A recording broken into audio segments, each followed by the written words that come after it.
Assalamualaikum warahmatullahi wabarakatuh. Selamat malam dan salam sejahtera untuk semuanya. Bismillahirrahmanirrahim. Negara hukum menempatkan hukum sebagai rujukan utama untuk memastikan hadir rasa keadilan, memberikan kebermanfaatan, dan memberikan kepastian kepada semua. Ini harus dipegang teguh oleh pemegang kekuasaan, baik yang di puncak dan seluruh jajaran. Tapi apa yang terjadi? Banyak aturan ditekuk sesuai dengan kepentingan yang sedang memegang kekuasaan. Apakah ini akan diteruskan? Tidak. Ini harus diubah. Ini harus dikembalikan. Kemudian kita menyaksikan betapa pada hari-hari ini tatanan ketika kita menyelenggarakan pemerintahan sering tidak sesuai dengan prinsip-prinsip hukum yang kita pegang. Karena itulah kami melihat perubahan ini harus kita kembalikan. Negara ini adalah negara hukum, bukan negara kekuasaan. Dalam negara hukum, kekuasaan diatur oleh hukum.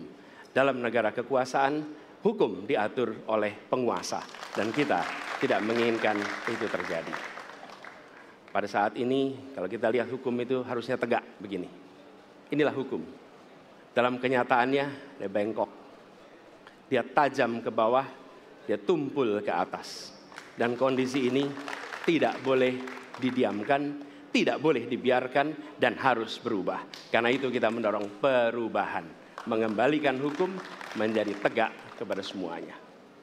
Dan bila kita saksikan hari ini, ada satu orang milenial bisa menjadi calon wakil presiden.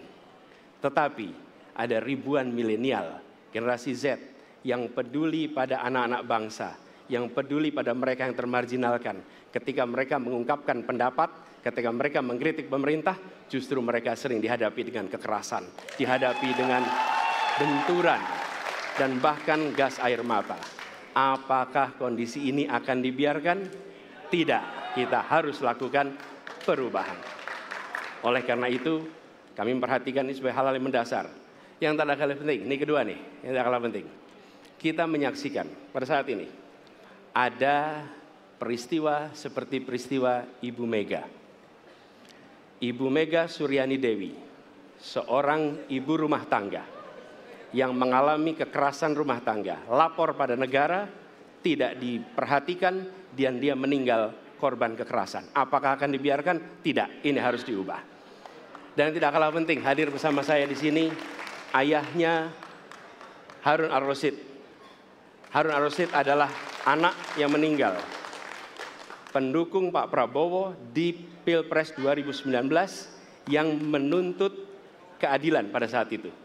Protes hasil pemilu. Apa yang terjadi? Dia tewas sampai dengan hari ini tidak ada kejelasan. Apakah ini akan dibiarkan? Tidak, ini harus diubah.